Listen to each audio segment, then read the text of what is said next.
Ermənistanın işğal altında olan torpaqlarımız azad olunduqdan sonra böyük qayıdış zamanı dağıdılmış tikililər bərpa ediləcək, fərdi evlər, çoxmərtəbəli yaşayış kompleksləri tikiləcək, nəqliyyatın infrastrukturu yenidən qurulacaq.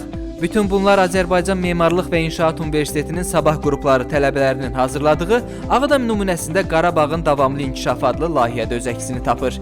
Layihədə Ağdam şəhərinin nümunəsində işğal altında olan ərazilərimizdə gələcəkdə aparılacaq bərpa işləri yer alıb. Bu layihəni hazırlamağımızda əsas məqsəd Qarabağda olan dağılmış binaları, onları rekonstruksiya etmək, bərpa etmək və bundan sonra layihələndirilən binaları yerli inşaat materiallarından istifadə edərək sağlam bina inşa etməkdir. Bu layihədə mütləq şəhərin mövcud vəziyyətinə istinad etmək gərək idi. Lakin şəhərin mövcud vəziyyəti şəhərin dağılmamışdan öncəki halından heç bir məlumat vermirdi. Biz 77-ci ildə işlənilən Azərdövlət Layihə İnstitutunun Ağdam Baş Plan layihəsinə müraciət elədik. Bütün xəritə üzərində Ağdamı Ağdam kimi yadda saxlayan, Ağdamı Ağdam kimi struktur kimi, şəhər mərkəzi kimi formalaşdıran, Ağdamı tarix boyu inkişaf elətdirən bütün faktorların hamısı nəzərə alındı. Aprel ayında layihənin işləməyə başladıq. Layihə bir neçə istiqamətdədir. İlk növbədə şəhərsalma, alternativ enerji, təbii sərvətlər, su, kanalizasiya və sair. Ağdam şəhərində olan tikililəri bərpa elədik.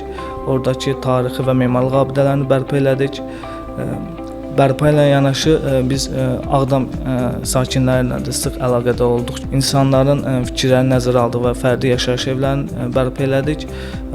Fərdi yaşayış evlərinin tikintisində yerli inşaat materiallarından istifadə elədik. Biz inşaatçılar belə düşünürük ki, hər bir bölgəyə uyğun daş karxanaları, sement istehsalı üçün zavodlar, üzlük daş istehsalı üçün fabriklər aça bilərik. Biz Ağdama ən müasir, bütünlüklə Ağdama bənzəməyən bir layihə də eləyə bilərdik. Amma biz əsla bundan uzaq idik. Çünki bu şəhər, o şəhər sakinləri üçün yeni həyatını qazanmalı idi. Müxtəlif instansiyalara müraciət elədik və şəhəri olduğu dağılmamışdan öncəki şəhər kimi formalaşdıran bütün məkanlar, obyektlər öz yerində otuzduruldu. Hətta biz musiqi məktəbi, uşaq bağçası, bazar, 8 dənə orta məktəb, məscid, çörək evi, çay evi, Ağdam sakininin və Azərbaycanlıların yadında qalan Ağdamı ilkin bərpa etdik, küçələri genişləndirdik. Çünki biz heç kimə söz verə bilməzdik ki, sən qoyub getdiyin kimi gəlib Ağdamı görə bilərsən. Bir sözlə, çalışdıq ki, Ağdamı qaytaraq. Çalışdıq ki, Ağdama gələn desin ki, bu mənim şəhərimdir. Amma əvvəlkindən də gözəldir və müasirdir.